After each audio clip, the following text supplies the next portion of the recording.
paz do Senhor Jesus a todos. Eu gravar mais um vídeo, mais uma reflexão da palavra do Senhor. Quem vos fala é o pastor Everton.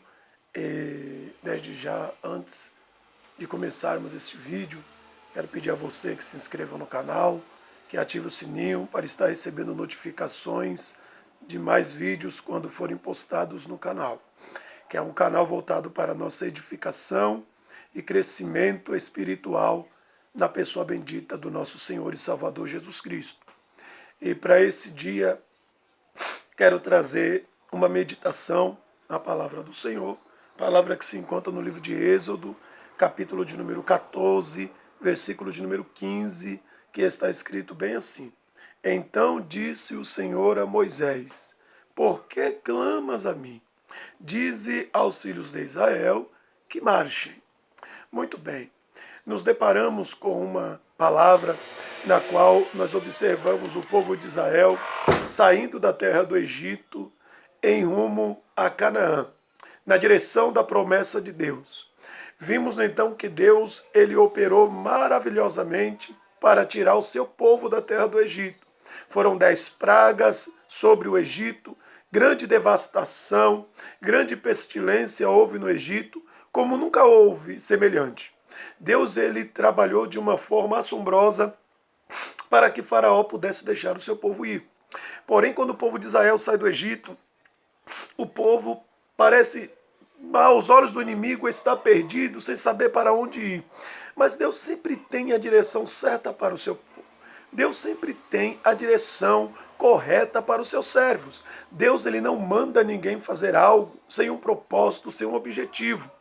E quando Deus ele manda Israel tomar rumo de Canaã, Deus ele já tinha visto a trajetória que deveria o povo tomar. Deus já tinha traçado todo um plano para o povo.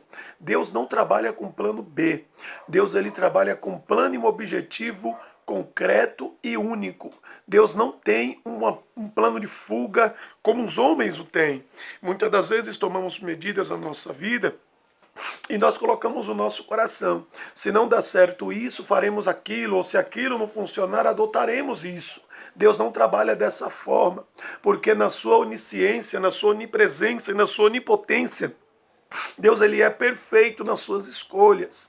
E Deus ele fala para Moisés, então, agrupar o povo no lugar chamado Piairote. Piairote significa beco sem saída, caminho sem saída. E muitas das vezes nos encontramos assim, num caminho sem saída, porque em Piairote à frente estava o mar, ao lado tinha montanha e logo atrás Faraó tinha encurralado. Ou seja, não tinha para onde o povo de Israel escapar. O povo teria que dar um jeito de sair dali, mas não tinha como nem pensar no meio de fugir.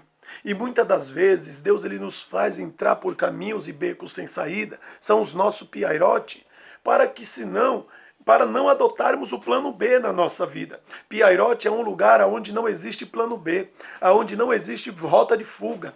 E muitas das vezes, quando Deus nos encurrala no deserto, é para tirar o nosso plano de fuga da nossa mente, para tirar o plano B do nosso coração. Porque quando nós tiramos o plano B da nossa vida, a vontade de Deus é o que permanece. E Deus ele quer operar segundo a vontade dele na nossa vida. Deus não vai trabalhar com plano B na minha vida e nem na tua vida que está assistindo esse vídeo aí agora. É necessário nós tirarmos o plano B da nossa vida. Muitas das vezes queremos fazer até mesmo a obra do Senhor. Planejamos mudança, mudamos de local, de bairro, cidade e adotamos o plano B antes mesmo de irmos. Se não dá certo tal lugar, a gente vai para outro. Se não dá certo essa coisa, a gente faz outra coisa. Deus não trabalha com plano B. E Deus nos faz entrar em Piairote justamente para aprendermos a depender do Senhor.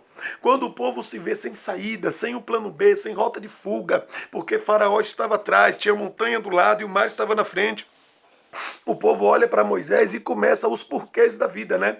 Por que Moisés nos tirasse do Egito? Moisés, a gente não tinha falado para você que a gente queria ficar lá. Por quê? Por quê? Por quê? E no piairote de Deus é assim que acontece na nossa vida. Os porquês começam a aparecer. Por que isso, Senhor? Por que aquilo, Senhor? Ah, Senhor, mais isso. Ah, Senhor, mais aquilo. Mas sabe por que não tem respostas? Porque o plano B tem que sair da nossa vida. A nossa rota de fuga tem que sair sair da nossa vida. Faça o que Deus mandou você fazer, independente do cenário de adversidade, independente do cenário de dificuldade ou as impossibilidades da vida, independente do que se apresentar por você, seja uma questão de saúde, seja uma questão de desemprego, siga apenas as orientações de Deus para a tua vida.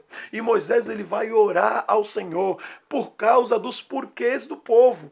E então ele deixa de fazer o que era para ser feito e começa a orar. Quando ele começa a orar, Deus dá uma resposta objetiva e direta para Moisés. Por quê? Olha só, Moisés foi orar a Deus por causa dos porquês do povo. Aí Deus apresenta o porquê dele. Por quê? Aleluia, graças a Deus. Muitas das vezes nós nos colocamos em situações que perguntamos a Deus os porquês. Aí o Senhor fala para a gente na contramão: por que você está assim?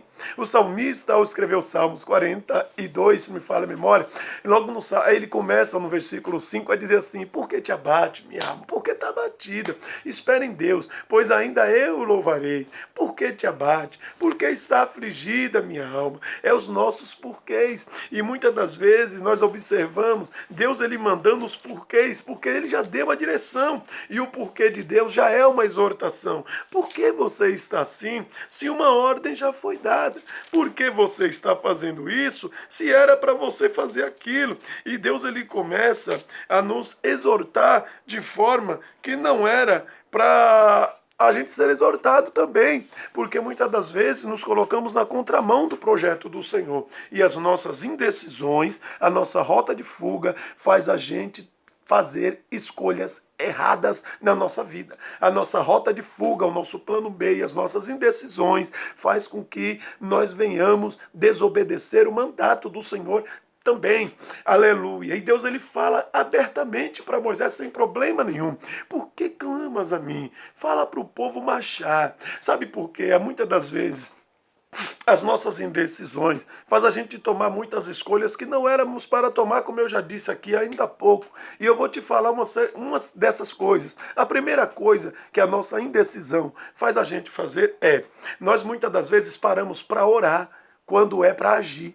E muitas das vezes agimos quando é para orar. E muitas das vezes falamos quando é para ficar calado. E nos calamos quando é para falar. Nós fazemos tudo errado quando estamos na nossa rota de fuga, na nossa vontade. Mas quando nós entendemos a vontade de Deus, quando nós saímos da nossa rota de fuga, nós deixamos o embaraço, nós deixamos as nossas dúvidas e os nossos questionamentos e nós fazemos a vontade do Senhor. E quando Deus, ele fala com Moisés para fazer o que tem que ser feito, que não era hora de orar, era hora de marchar, não era hora de parar, era hora de andar, não era hora de questionar, de falar, era hora de estar calado e caminhar. No versículo 14, antes de Moisés orar, Moisés tinha dado a direção certa para o povo: o Senhor pelejará por vós e vós vos calareis. Olha só, Deus vai pelejar a tua causa e é para você estar em silêncio, independente da afronta, independente da calúnia, da difamação que levanta contra você. Se é Deus quem te justifica, mantém-se em silêncio, deixa Deus agir por você, porque quando você entra com a tua rota de fuga, com o teu plano B, Deus, ele para de agir. Mas quando nós deixamos na mão do Senhor e nos calamos acerca da questão, seja qual for essa questão, Deus, ele vai justificar, e não há nada encoberto que Deus não traga para a luz, que Deus não traz à tona para que todos possam ver. E quando Moisés decidiu agir conforme Deus havia falado, que era para marchar, Deus, ele fala para Moisés: o que você tem na mão, Moisés? E ele observa que ele tem uma vara.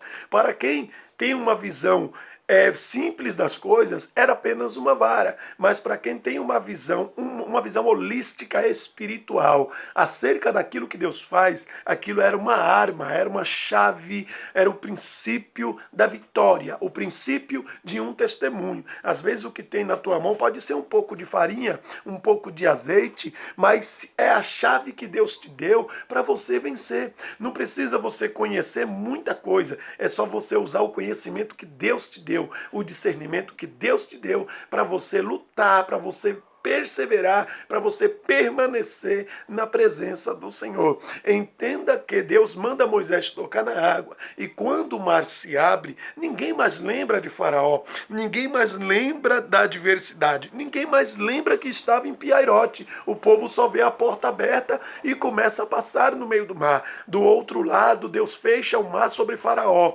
O povo canta, só o Senhor é Deus. O povo se alegra na presença do Senhor. Quero que você entenda uma coisa: Piairote, um beco sem saída, Piairote, a dificuldade da vida, não é para ficar gravada na tua mente, é para fazer você entender, é para fazer você amadurecer e para fazer você saber que no meio de Piairote Deus tem uma porta aberta para você, uma porta de saída para que você do outro lado possa cantar só o Senhor é Deus. E lembre-se, por fim, que a porta que Deus abre para você passar, só você passa. O inimigo não passa por ela, o inimigo não entra por ela, porque Deus abriu a porta para você passar. Fique com essa palavra e que Deus abençoe grandemente a tua vida, a tua casa e a tua família, como tudo que você possui, em nome do Senhor Jesus Cristo. E quero já deixar um convite para você. Você que está afastado dos caminhos do Senhor, você que se sente enfraquecido na fé, não perdeu o desejo de orar, perdeu o desejo de estar na palavra,